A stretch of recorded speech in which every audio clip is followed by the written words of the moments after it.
Veni Creator Spiritus, mentes tuorum visita, implesso perna gratia, quae tu creasti pectora. Quid seris Paracletus, donum Dei Altissimi, fons vivus ignis caritas, et spiritualis unctio.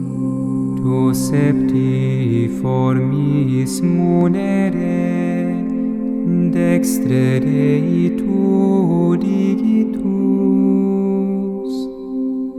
turite promissum Patris, sermone ditans scutura.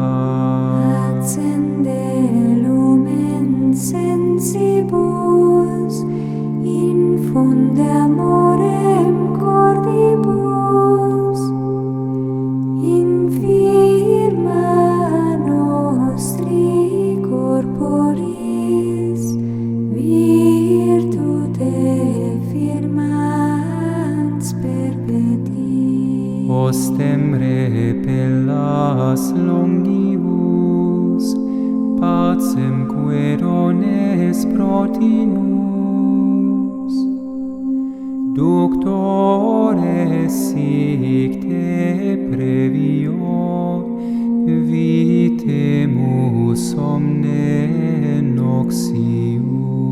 Pertestiamus da Patrem, noscamus atque filium, Deo Triusque Spiritum, credamus omni tempore.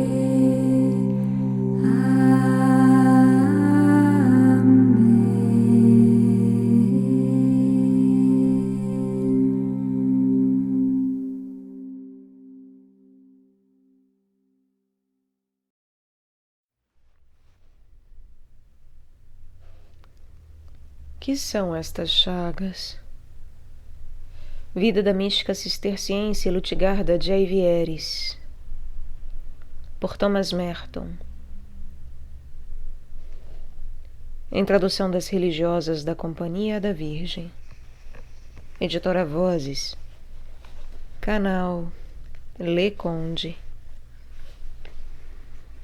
Capítulo 4. As almas do purgatório. Poder de Santa Lutgarda sobre os demônios. Seu poder de curar.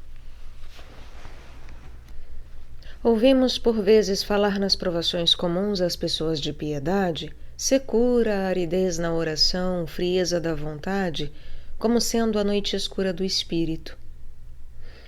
É empregar mal o termo. Essas provações têm às vezes causas tão naturais e até mesmo físicas que nem merecem ser dignificadas com o título de noite escura dos sentidos.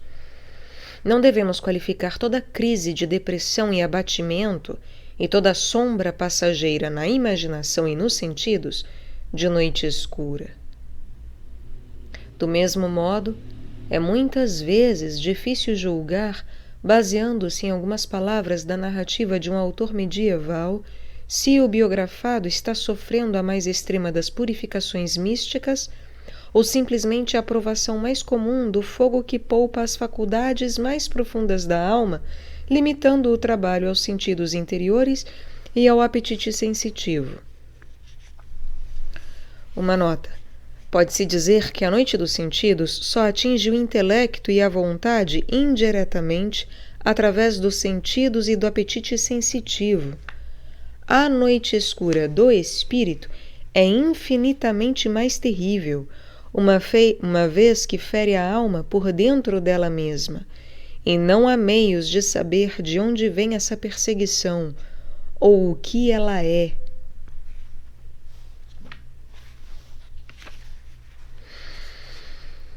Quando Tomás de Cantipré nos diz que Santa Lutigarda foi lançada ao sabor das ondas sobre um mar revolto e negro de dúvidas e receios, e tentada a pensar que Deus a havia abandonado e que sua alma estava perdida, não estamos autorizados, baseando-nos apenas nisso, a afirmar que ela estava mergulhada na noite escura do espírito. As mesmas dúvidas e receios podem, e na verdade frequentemente ocorrem, na noite dos sentidos. Neste caso, situam-se mais particularmente na imaginação. E seu feito principal é a paixão ordinária do desânimo, com todo o séquito de circunstâncias e repercussões sobre o sistema nervoso, lassidão, depressão e o mais. De outro lado, a melhor ideia que possamos formar sobre a noite escura da alma, afora a descrição clássica que nos dá São João da Cruz em seu tratado, onde o termo foi pela primeira vez empregado, é a que nos fornecem as palavras inspiradas do livro de Jó, ou em Jeremias, ou ainda em alguns dos Salmos, ou muitos outros trechos da Sagrada Escritura, trechos que, entretanto, são obscuros e muito difíceis. Jó, de pés e mãos atados nessa terrível noite, exclama, abre aspas, fui reduzido a nada. Arrebataste os meus desejos como o vento, Deus, e a minha felicidade passou como a nuvem. De noite os meus ossos são transpassados de dor, e os vermes que me devoram não dormem. Clamo a ti e não me ouves. Ponho-me diante de ti e não olhas para mim. Elevaste-me e, pondo-me como sobre o vento, me arrojaste com violência. Fecha aspas. As lamentações do profeta Jeremias descrevem o horror dessa noite espiritual em termos que parecem os de algum enterrado vivo. A alma que se vê mergulhada neste estado se sente tão abjeta e tão abandonada quanto alguém que, atado de pés e mãos, fosse depositado num sepulcro selado. De certo modo, os sentimentos do enterrado vivo pareceriam menos apavorantes. Este poderia ainda unir-se a Deus pela oração. Mas a alma que se acha na noite escura sente como se Deus fora o autor dessa perseguição. E, de fato, o é. Começa a sentir o frio terror da eterna danação, sem perceber que essa treva é a derradeira purificação operada pelo especial amor de Deus. Jeremias exclama, abre aspas, edificou ao redor de mim e me cercou de fel e de trabalho, pôs-me em lugares tenebrosos, como os que estão mortos para sempre. Cercou-me de um muro para que não possa sair. Tornou pesado os meus grilhões, e ainda que eu clame e rogue, ele rejeita a minha oração. Fechou os meus caminhos com pedras de silharia, subverteu as minhas veredas. Fecha aspas. Não contente com isso, a infinita pureza de Deus investe contra a alma, causando-lhe dor atordoante por sua imediata presença, causando violentas torturas a essa alma cheia de impurezas e imperfeições. Desta maneira, está Deus queimando desapiedadamente todas as manchas, as mínimas sombras na alma. A vítima, porém, segue desamparada, nada vê a não ser o horror de suas imperfeições, e nada sente senão os furiosos ataques dessa força, que, por faltarem-lhe os meios, não consegue identificar ou compreender. Sabe apenas que tem por origem a infinita justiça de Deus. Continua Jeremias. Abre aspas. Tornou-se para mim como um urso de emboscada, como um leão em esconderijos. Subverteu as minhas veredas e quebrantou-me. Pôs-me na desolação, armou o seu arco e pôs-me como alvo a seta. Cravou nos meus rins as setas da sua aljava.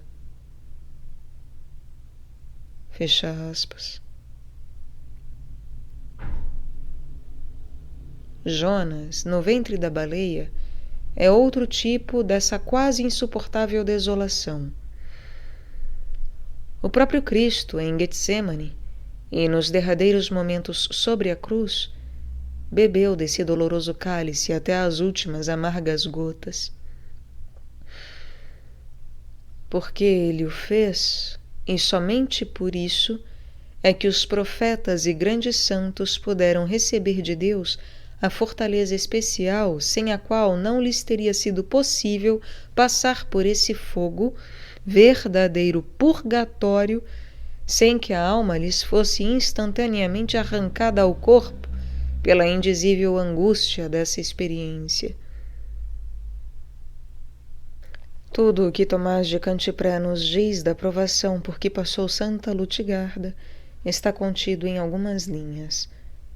O Espírito Santo a mergulhou num tempestuoso mar de angústias em que ela, repentinamente, tomou consciência do nada de todas as suas obras e virtudes, pelo menos da parte que lhe cabia nelas.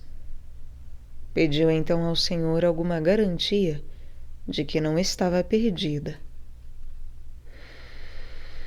Podemos ao menos dizer que Tomás de Cantipré segue aqui de perto a linguagem tradicional e o contexto da noite escura. E, naturalmente, a alta espiritualidade da Santa Lutgarda e sua madureza na vida mística nos levariam, de certo, a esperar a mais árdua e rara das purificações nessa época de sua existência. Contudo, essas provações interiores não têm papel dominante em sua vida. Foram compensadas, o leitor o verá em breve, por sofrimentos corporais extraordinários. Sem dúvida, devemos supor que estes foram sempre, até certo ponto, acompanhados por um grau proporcional de desolação interior. Seja como for, essa provação cessou com uma revelação, ou, mais precisamente, uma palavra interior na qual encontramos pormenor um tanto gracioso. Lutgarda ouviu uma voz que lhe assegurava ser sua vida agradável a Deus. Reconfortada momentaneamente, em breve voltou a inquietar-se. A voz divina novamente a interpelou interiormente. Gostarias que Madre Maria de Roavia testemunhasse quanto à segurança do teu estado? Em outros termos, gostaria que eu te assegurasse que me agradas, enviando-te essa monja para que ela te o diga? Não sabemos quem teria sido Madre Maria de Roavia, mas Lutgarda não a quis por mensageira. Exclamou: "Ah, não, ela não! Não a envies! É demasiado tímida. Ficaria hesitando séculos inteiros, tentando resolver-se a vir dizer-me isso." Nosso Senhor então disse a Lutgarda que ficasse tranquila. Enviar-lhe-ia outra pessoa. E, de fato, 4 dias mais tarde, um estranho veio ao mosteiro e disse a Lutgarda, em presença da maior parte das monjas, que Deus estava satisfeito com o estado de sua alma, e até o enviara com o único fim de lhe o dizer. Se Santa Lutgarda sofreu aqui na terra a angústia e a desolação do purgatório, isso parece tê-la tornado particularmente fervorosa em orar pelas almas que se achavam, de fato, atormentadas pelas chamas. Deus, por sua vez, agradou-se em conferir especial eficácia às suas orações. Diversas visões e revelações são, a esse respeito, interessantes não só em si mesmas, mas pelos esclarecimentos que nos dão em relação à história dessa época. A primeira dessas visões foi considerada por alguns como manifesta ilusão. Tratava-se de um dos maiores papas, Inocêncio III. Se bem que não fosse considerado inteiramente como santo, a admiração de seus contemporâneos tornava difícil a muitos acreditar que teria não pouco a temer do purgatório. Contudo, o douto comentador da Vita, na coleção dos bolandistas, nos recorda que os juízos de Deus são muito diversos dos juízos dos homens. Em todo caso, em julho de 1216, terminado o Concílio de Latrão, foi, aliás, este concílio que aprovou os projetos que em breve dariam fruto na organização da Ordem dos Pregadores, fundada por São Domingos. Santa Lutigarda viu, repentinamente, em uma visão, o soberano pontífice. Seu corpo estava envolto em grande chama. Lutigarda não sabia que o Papa morrera. A notícia não havia ainda atingido a Bélgica. Mesmo que o soubesse, não poderia ter reconhecido o Papa, pois jamais o vira. — Quem sois? Perguntou ao vulto, rodeado de chamas. — Sou o Papa Inocêncio. — Como? Exclamou Lutigarda, acabrunhada de dor. — Vós, o nosso pai comum, atormentado por tamanho sofrimento. Como pode ser isso? Revelou-lhe o Papa as 3 causas pelas quais se havia tornado digno até do inferno. Acrescentou, porém, que havia merecido a graça de escapar por causa da fundação que fizera de um mosteiro dedicado à Mãe de Deus. Disse, contudo, estar condenado a permanecer no purgatório até o dia do juízo final. Rogou-lhe que orasse por ele, acrescentando que o favor de lhe aparecer para tornar conhecida sua grande necessidade lhe fora também obtido pela intercessão de Nossa Senhora. Lutigarda entregou-se a uma penitência extraordinária em favor da alma do grande Papa. Seu biógrafo não nos revela qual a natureza dessa penitência. Tampouco nos esclarece sobre as 3 causas que necessitaram o sofrimento expiatório. Lutigarda as havia comunicado a Tomás. Ele, porém, resolveu enterrá-las no ouvido, por respeito à memória do pontífice tão eminente. Eminente, em realidade, o fora. Seu gênio administrativo e judicial dominou o século em que viveu. As numerosas qualidades naturais que possuía, a que se acrescentaram graças sobrenaturais, o tornaram objeto da admiração dos homens. O fato de ter sido obrigado a se mostrar extremamente firme na defesa da Igreja contra poderosos interesses de ordem temporal havia, sem dúvida, suscitado prevenções contra ele.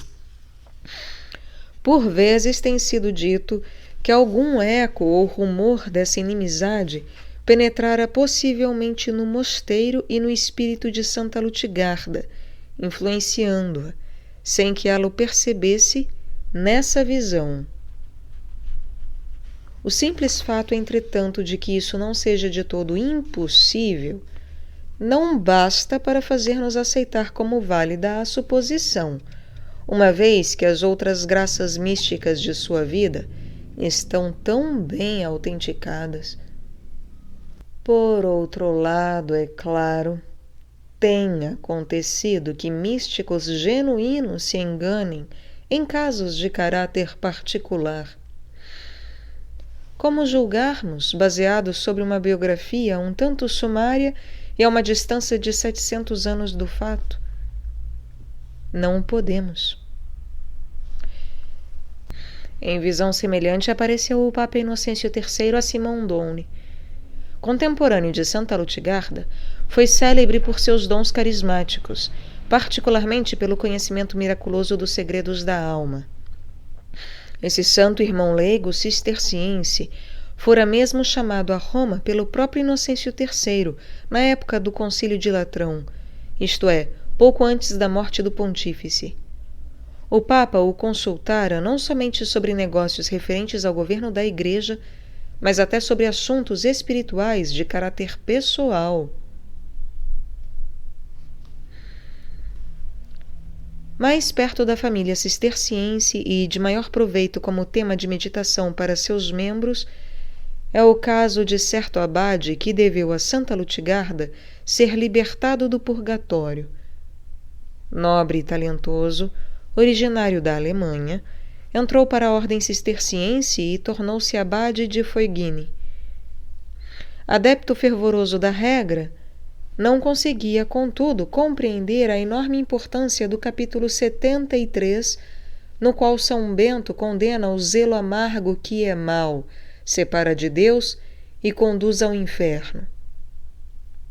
Simão, era o nome do abade, quisera aplicar a regra com o espírito áspero e disciplinário de um oficial de exército, em vez de a fazer praticar com a prudência e discrição de pai amoroso. Teve a infelicidade de morrer subitamente nessas disposições, e descobriu em breve quão pouco havia de Cristo, do Espírito de Cristo, em sua maneira de formar os homens.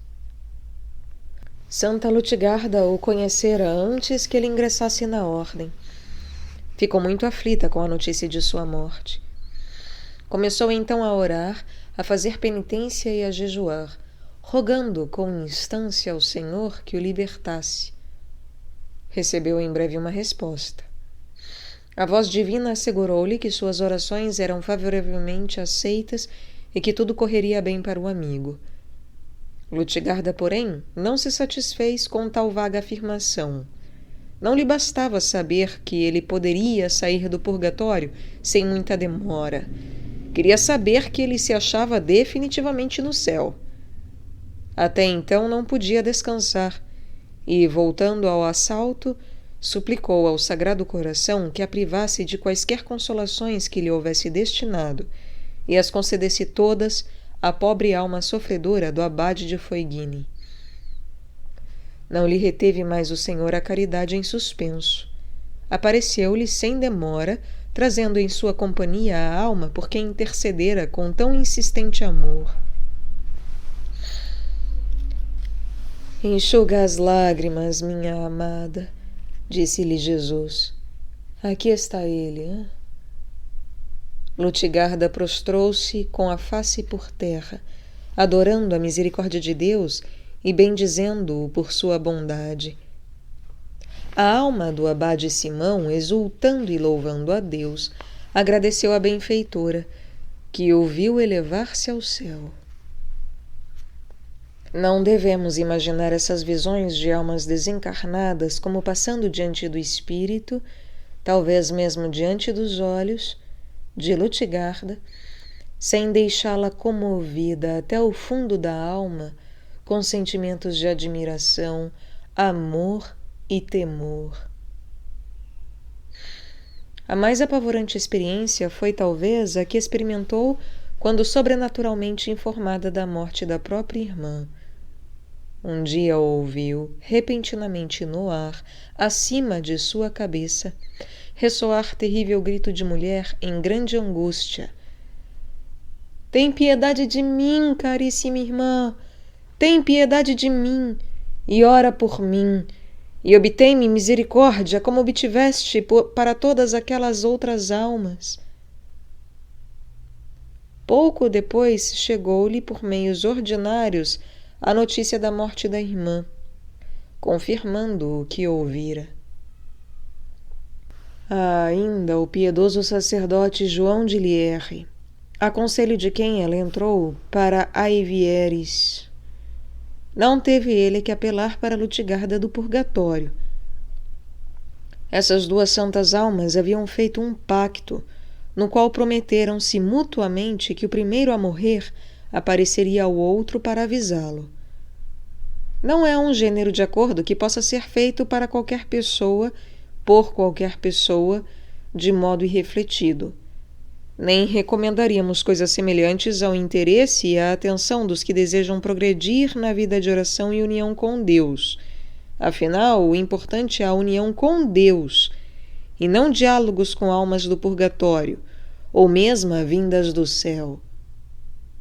Entretanto, quando os misteriosos desígnios de Deus determinam que haja alguma utilidade em tais manifestações, em um caso particular como o de Santa Lutgarda, merecem atenção. Não, porém, imitação. Aconteceu, pois, a João de Lierre ir a Roma em missão para tratar dos interesses de alguns mosteiros dos Países Baixos, que se achavam sob sua direção. Morreu ao atravessar os Alpes. Não tardou a cumprir a promessa.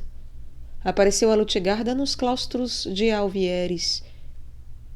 O fato de sua presença não lhe causar espanto e de ter-lhe ela feito sinal para que entrasse em um dos locutórios apresenta um problema que não podemos atardar a resolver aqui. Mas podemos ao menos considerar o dilema. Tomás de Cantipré, pelas palavras em claustro e âmbito, ou não se refere ao claustro, ou então Alvieres possui clausura menos severa do que a generalidade dos mosteiros cistercienses da época. Claustrum poderia provavelmente significar cercado, e âmbitos poderia designar um caminho ao longo do muro da clausura. Por outro lado, João de Lierre, como sacerdote e diretor espiritual, talvez tivesse algum motivo oficial que lhe justificasse a presença no claustro das monjas cistercienses de Alvieres. Seja como for, Santa Lutgarda viu João de Lierre dentro ou fora do mosteiro, em lugar próximo à porta do locutório, onde era permitido às monjas falar aos visitantes, e fez-lhe sinal para que entrasse. Ao que ele respondeu com as seguintes palavras: Estou morto. Deixei este mundo, mas vim cumprir o pacto que fiz contigo e informar-te da minha morte, como, diante de Deus, prometi. Caindo de joelhos diante dele, Lutgarda viu-lhe de súbito as vestes repletas de esplendor, rutilantes de cores, branco, vermelho e azul. Perguntou-lhe o que significavam essas cores. Foi-lhe dito então que o branco indicava a inocência sem mancha da virgindade, que o santo homem guardara toda a vida. A cor vermelha representava os trabalhos e sofrimentos pela causa da justiça que lhe haviam consumido muito tempo e energia durante a vida. A cor azul simbolizava a perfeição da sua vida espiritual, termo provavelmente empregado aqui por Tomás de Cantipré para indicar a vida de oração e união a Deus do falecido. Um outro diretor espiritual, religioso que fora confessor das monjas de Alvieres, não mereceu essa veste azul. O padre Balduíno de Barbenzon não era cisterciense, já que se tornou prior dos cônegos regulares Diógenes, onde a bem-aventurada Maria Diógenes, amiga espiritual de Santa Lutgarda, era venerada desde sua morte em 1213. A bem-aventurada Maria entrou em contato com Lutgarda, provavelmente por intermédio de Jacques de Vitry, seu biógrafo. Rendeu homenagem à santidade de sua amiga, pois sobre o leito de morte exclamou: Não há neste mundo ninguém mais fiel ao Senhor do que Madre Lutgarda, e ninguém cujas orações tenham maior poder para libertar as almas do purgatório, nem a quem aqui na terra possua mais eficácia em obter graça para os pecadores.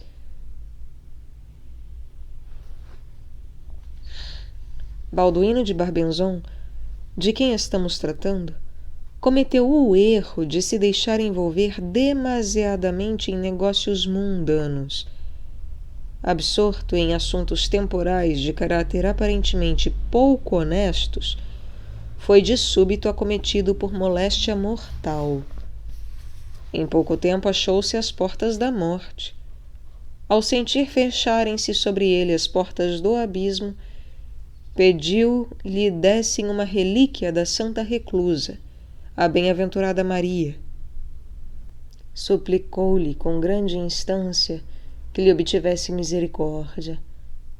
Em seguida faleceu e foi sepultado. Nessa época, o confessor de Santa Lutgarda era um dominicano, Frei Bernardo. O frade assistira ao enterro do prior Diógenes.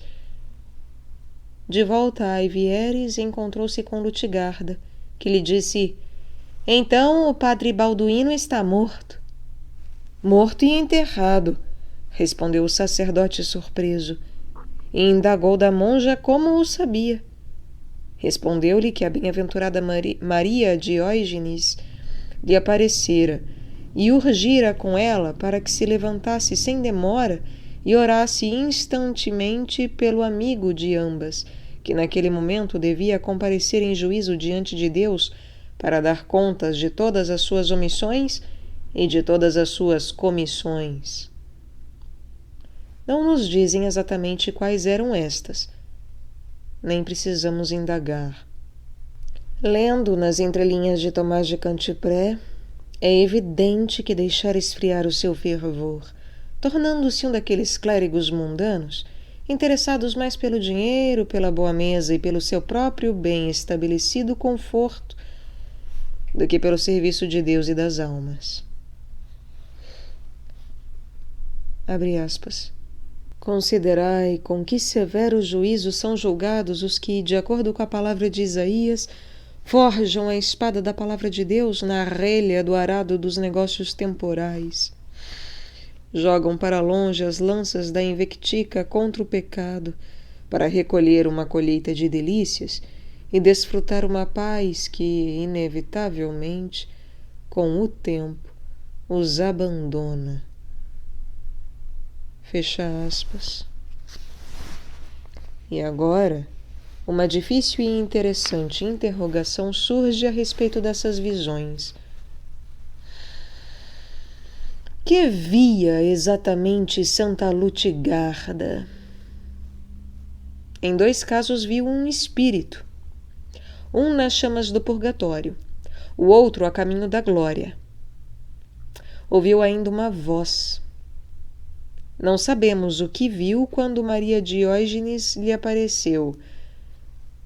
Talvez fosse uma visão da santa, tal como a conhecera em vida. Finalmente, quando viu João de Lierre, tinha a aparência ordinária de um homem vivo.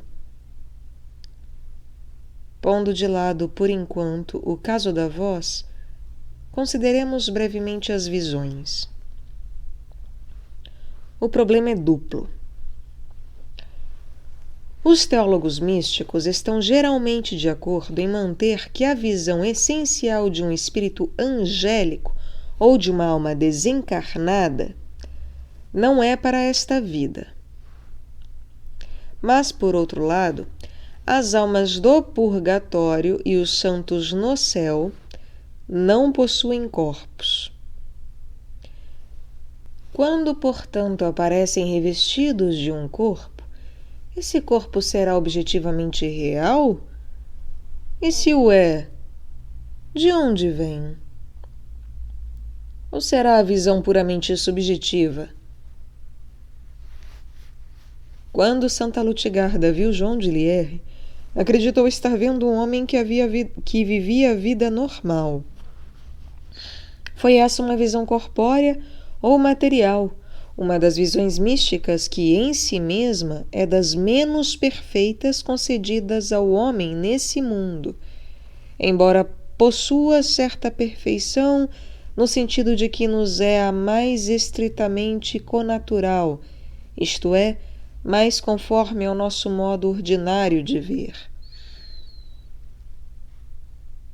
Os teólogos têm mantido discussões um tanto estranhas sobre esses corpos que aparecem em visões aos santos. Há um acordo geral de que tais corpos possam ter realidade objetiva e física.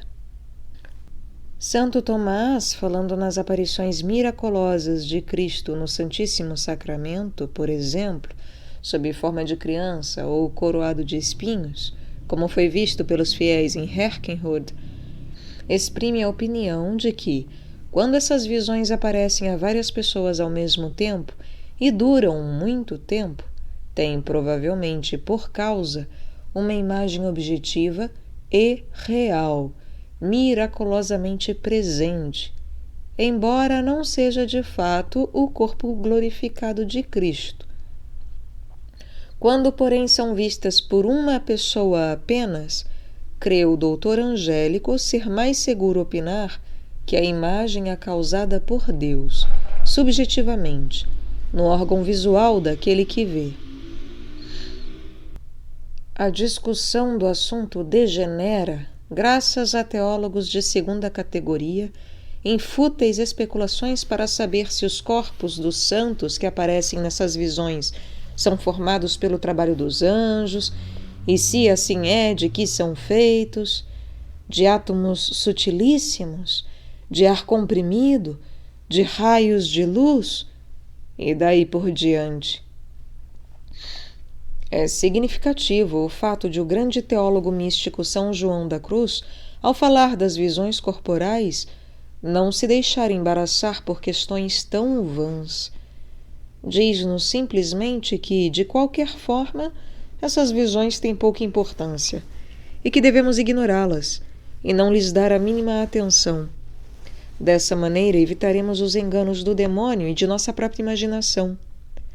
Se vierem realmente de Deus, nossa resistência às meras curiosidades exteriores não lhes impedirão os bons frutos. Quanto ao gênero de átomos adotados pelos anjos para construir esses corpos, ou se são objetivos ou subjetivos, São João da Cruz não se dá ao trabalho de indagar. Ora, temos então duas alternativas. Ou um corpo visível é formado no espaço, fora do vidente, ou a aparência de um corpo é formada no órgão visual deste. Há, entretanto, ainda outra possibilidade. Santa Lutigarda pode ter tido visão imaginária, na qual Deus causou a imagem a ser formada diretamente na imaginação, sem nenhuma atividade da parte dos sentidos exteriores.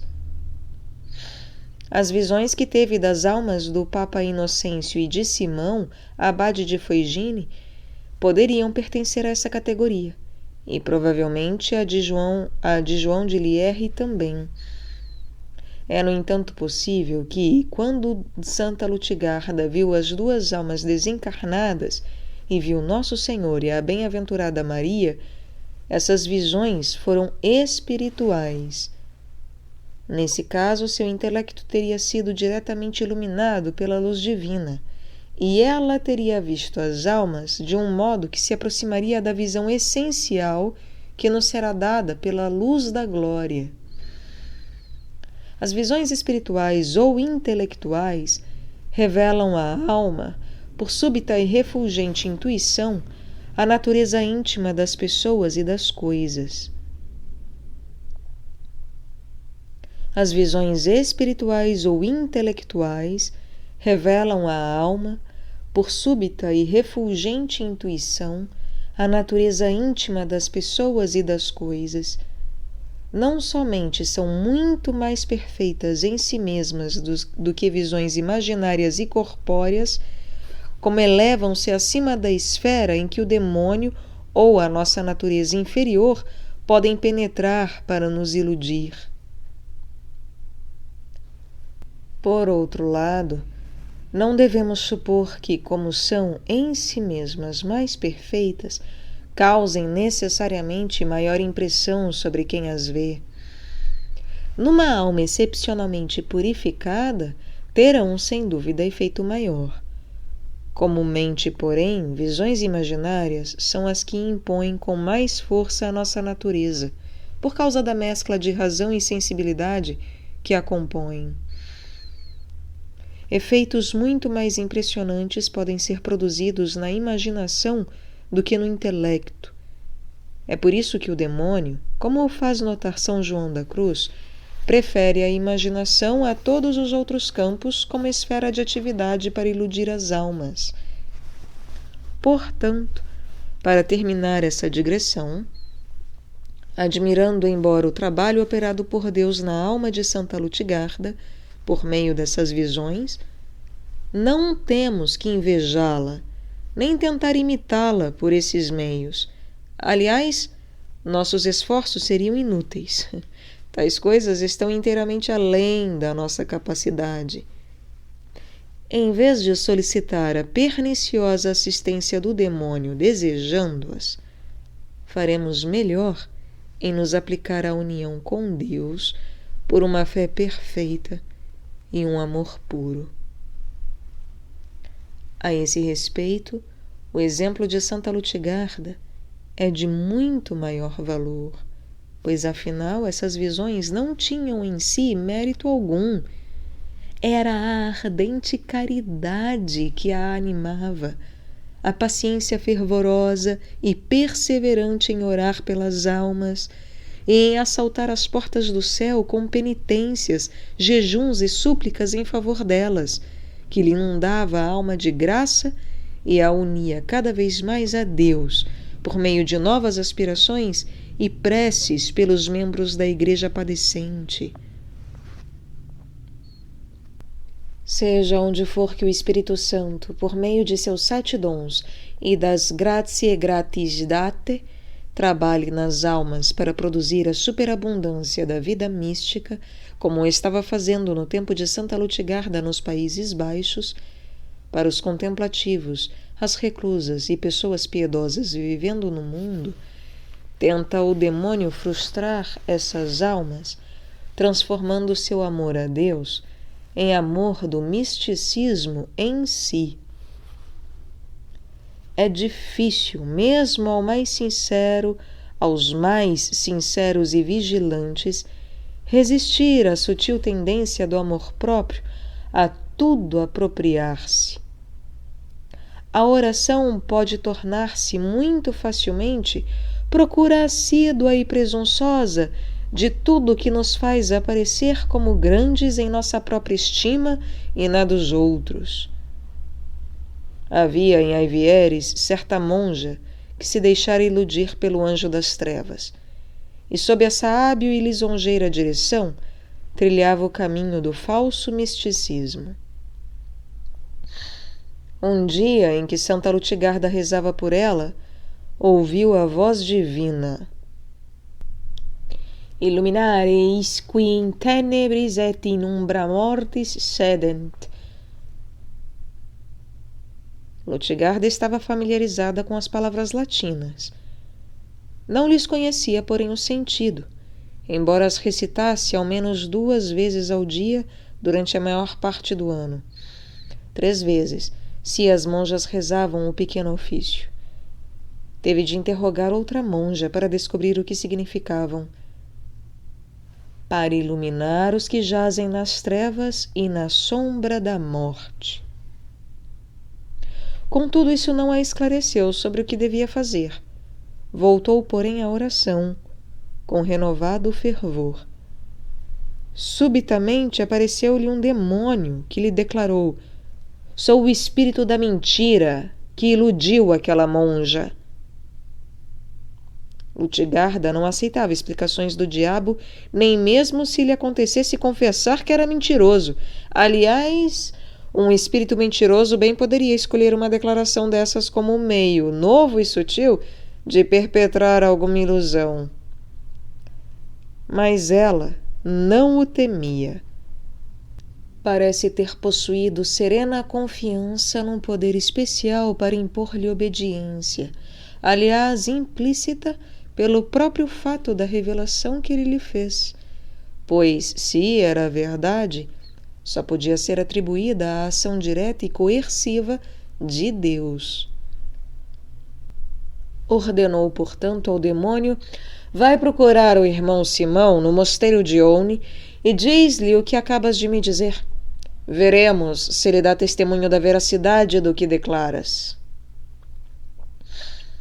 Era esse o mesmo irmão Simão que fora chamado a Roma por Inocêncio III por causa de sua fama de profeta. Era, diz Tomás de Cantipré, um homem repleto do Espírito de Deus e a quem o Senhor havia revelado muitas coisas. Sua fama como vidente lhe obteve autorizações frequentes e um tanto fáceis para viajar. Não as considerava, aliás, como grandes favores. Teria preferido que o deixassem em paz na pequena e isolada granja onde estava encarregado de cuidar das ovelhas. Entretanto, em breve apareceu ele em Aivieres e confirmou o que Lutgarda ouvira. Resolveram confrontar a monja iludida com o seu demônio para ver o que poderia ser feito. A monja foi conduzida ao locutório onde Santa Lutgarda, o bem-aventurado Simão e diversas outras pessoas estavam reunidas. Logo que a falsa mística se apresentou diante deles, foi tomada de súbita rigidez, como se estivesse morta.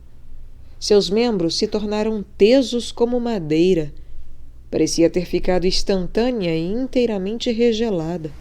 A boca estava fechada, tão hermeticamente que nem com uma faca podiam forçá-la a que a abrisse.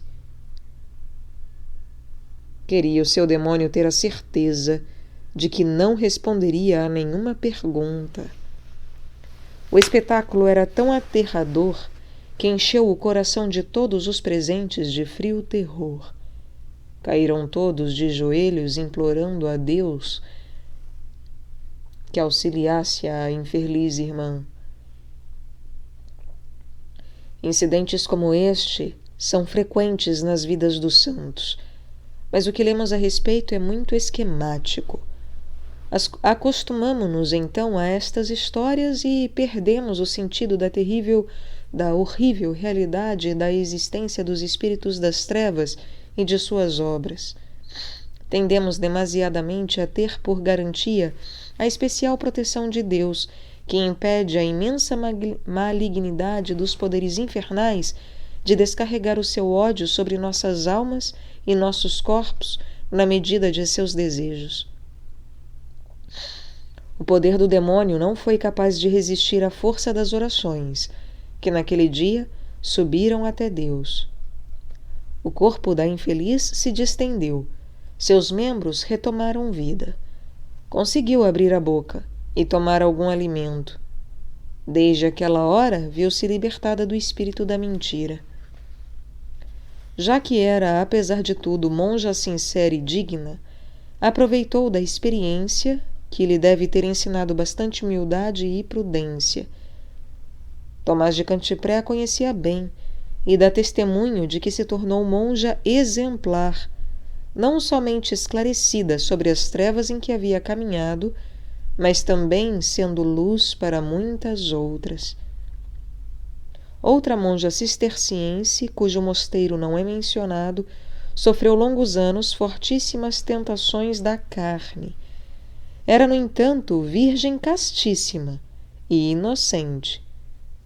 Tomás de Cantipré diz só poder atribuir a violência dessas tentações ao fato de ter talvez um demônio recebido especial poder para atormentar-lhe o corpo, sujeitando-a a tal violência que quase veio perder a razão.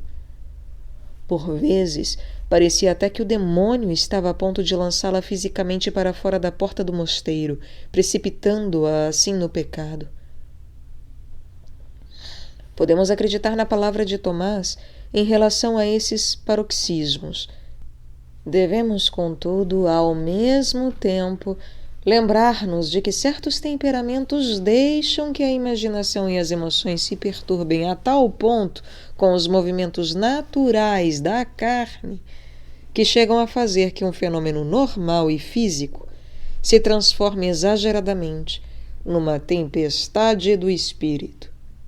Com isso, causam-se a si mesmos muito mal, produzindo um estado de excitação nervosa que o demônio pode bem explorar para os seus próprios fins sinistros. Fosse qual fosse a origem destas tentações, a monja viu-se inteiramente libertada pelas orações da Santa Lutgarda, nunca mais vindo a sofrer-lhes o assalto.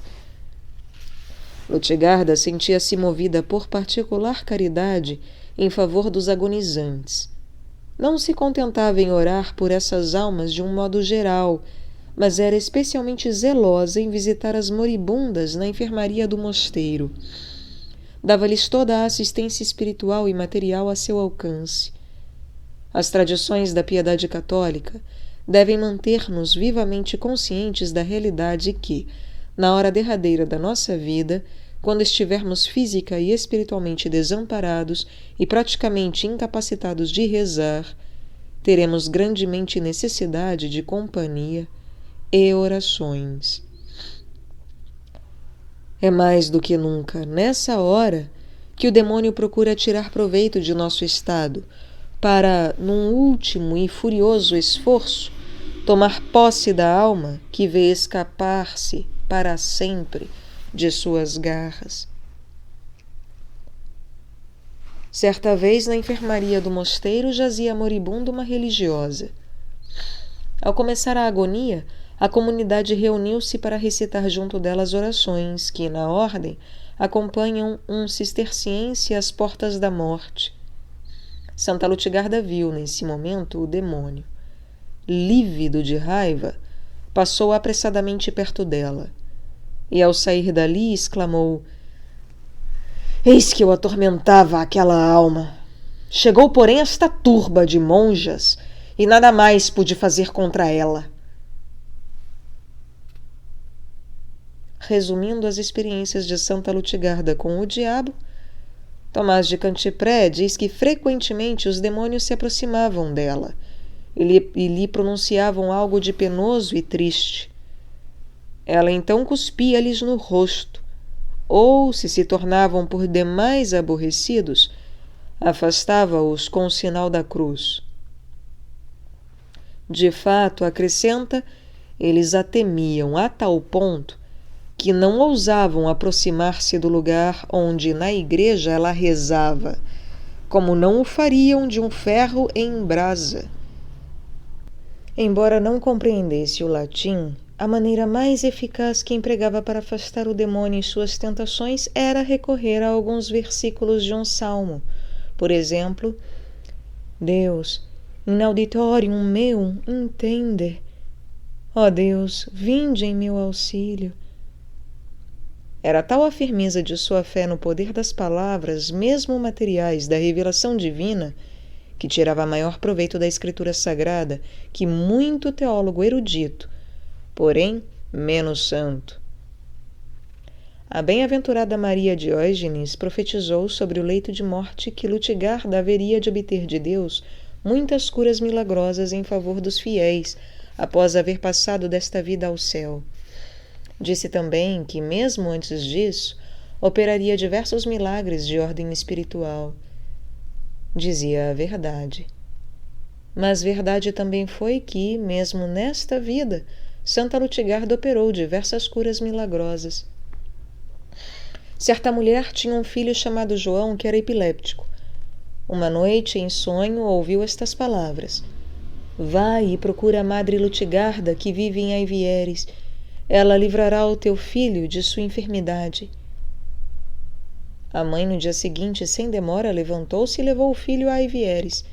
Lutgarda orou, colocou o dedo dentro da boca do doente, fazendo ao mesmo tempo sobre seu peito o sinal da cruz com o polegar.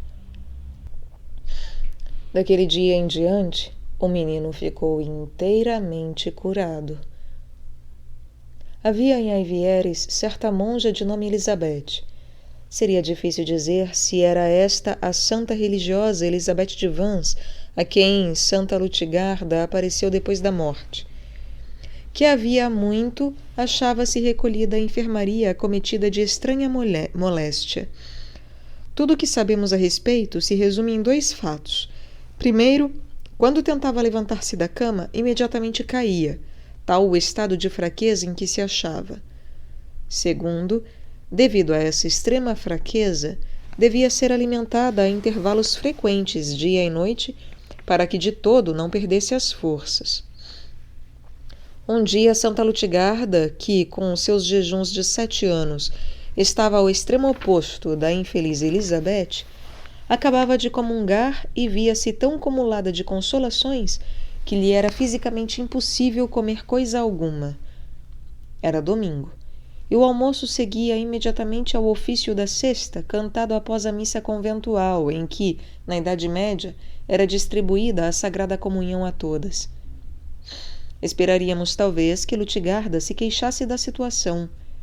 Poderia ela ter perguntado ao Senhor por que deviam ir as irmãs almoçar logo depois da sexta, quando lhes teria agradado prolongar a ação de graças e provar as delícias da sua companhia na intimidade de suas almas. Em vez disso, censurou-lhe por tê-la posto em conflito com o horário monástico por causa dessas consolações inoportunas. Disse: Senhor, não é este o momento apropriado de receber eu tantas alegrias e suavidade. Por que não te diriges a Elizabeth, que mal pode passar uma hora sem alimento, e não tomas posse do coração dela, deixando-me ir comer alguma coisa que me restaure as forças? Considerai, diz Tomás de Cantipré, que mulher prudente era Lutgarda. Não era dessas que, logo ao receber alguma pequena consolação, se esquecessem de todas as obrigações, deixam tudo de lado, saúde e o mais, para beber até a última gota de alegria sensível e deleitar-se em seu fervor passageiro enquanto este perdura. Tem ele razão, pois afinal não se pode censurar Lutgarda de cuidar demasiadamente da saúde, se, sentindo-se obrigada a tomar um pouco de alimento, absolutamente necessário para manter em equilíbrio o corpo e a alma, o fazia. Passou, na verdade, 21 anos de sua vida sustentando-se com um regime que poderia ter matado em metade desse tempo portadoras de constituição muito mais robusta do que a dela.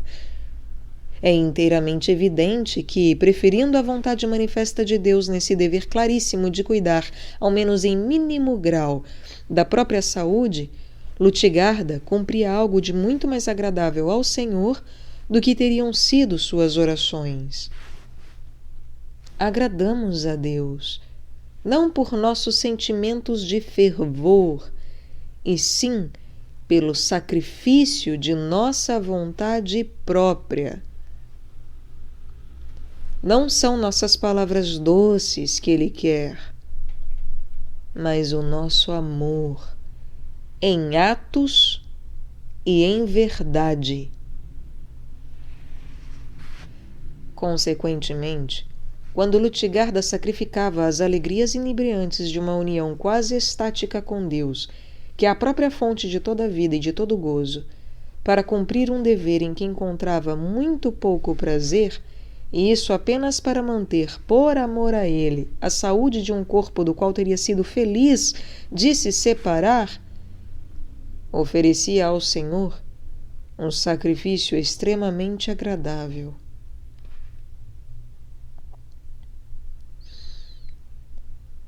O importante, entretanto, é que sua oração foi ouvida. Ficou libertada e, na enfermaria, a doente foi subitamente invadida de alegrias espirituais. Eram tão intensas que não somente não precisou alimentar-se, mas, durante algum tempo, não conseguiu comer, enchendo assim de espanto as que a serviam. Quanto tempo durou este estado de coisas, não o sabemos. Contudo, irmã Elizabeth conseguiu, pelas orações de Santa Lutgarda, o objeto de seus ardentes desejos, que era poder levantar-se da cama e retomar a vida comum normal, observando integralmente a regra como as demais monjas. O fato que se segue seria um tanto irregular numa comunidade cisterciense moderna, onde não é permitido servir-se, na igreja monástica, da linguagem de sinais em uso na ordem, salvo para impedir alguma confusão nas funções da liturgia. As regras parecem ter sido menos rígidas em Aivieres no século XIII. Havia em Liege uma boa senhora de nome Matilde, viúva, mãe de 2 filhos, ambos no exército. Deixando o que de bens possuía aos 2 soldados, entrou para Aivieres a fim de terminar a vida em paz no serviço de Deus. Começava, entretanto, a ficar idosa e achava-se inteiramente surda. Certo dia, no coro, enquanto a comunidade cantava às vésperas de alguma grande festa, fez alguém sinal à velha Soror Matilde para indicar-lhe que as monjas cantavam em um tom muito elevado e que era realmente belo ouvi-las. A pobre velha monja compreendeu o sentido do sinal, abaixou a cabeça e começou a chorar, pois era tão surda que nada pudera ouvir. Lutgarda, que neste momento entrava no coro, viu-a chorando e fez-lhe sinal indagando o que sucedia. Respondeu Matilde que chorava porque era surda e não podia ouvir o canto. Tomás de Cantipré não diz, aliás, que se serviu de sinais para dar a resposta. Acontece por vezes na ordem que religiosos idosos, sobretudo se há muito tempo na enfermaria, onde falam aos que os servem, chegam a um ponto onde os sinais se tornam quase desnecessários. Tal é o ruído do semideliberado sussurro dos lábios que acompanha o movimento dos dedos. A santa sentiu-se movida de compaixão pela pobre velha irmã. Ajoelhou-se, rezou um pouco e, levantando-se, umedeceu o dedo com saliva, colocando-os em seguida nos ouvidos de Matilde. Esta sentiu repentinamente ruir com estrondo o muro que lhe impedia ouvir qualquer som, e foram-lhe abertos os ouvidos. Percebeu as notas do suave canto numa torrente de claros e maravilhosos sons. Começou então a engrandecer o poder de Deus em sua santa serva Lutgarda.